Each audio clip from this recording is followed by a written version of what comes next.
بہت عام نہیں ہوگا یہ ڈپریشن کا لفظ بھی اور کیفیت بھی.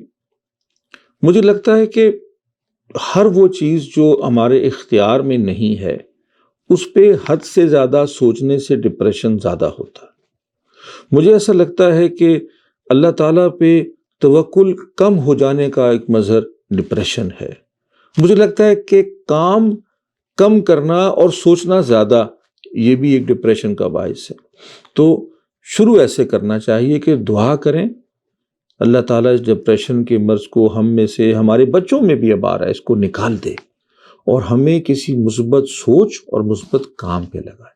تو مثبت سوچ کو اختیار کریں، جو ہے اس پہ فوکس کریں، جو نہیں ہے اس کے بارے میں سوچنا چھوڑ دیں. دعا مانگیں اللہ سے اگر وہ چاہیے تو، لیکن اگر ایک لائن میں آپ کہیں اس کا جواب تو اللہ کی رضا پہ راضی ہونا سیکھیں.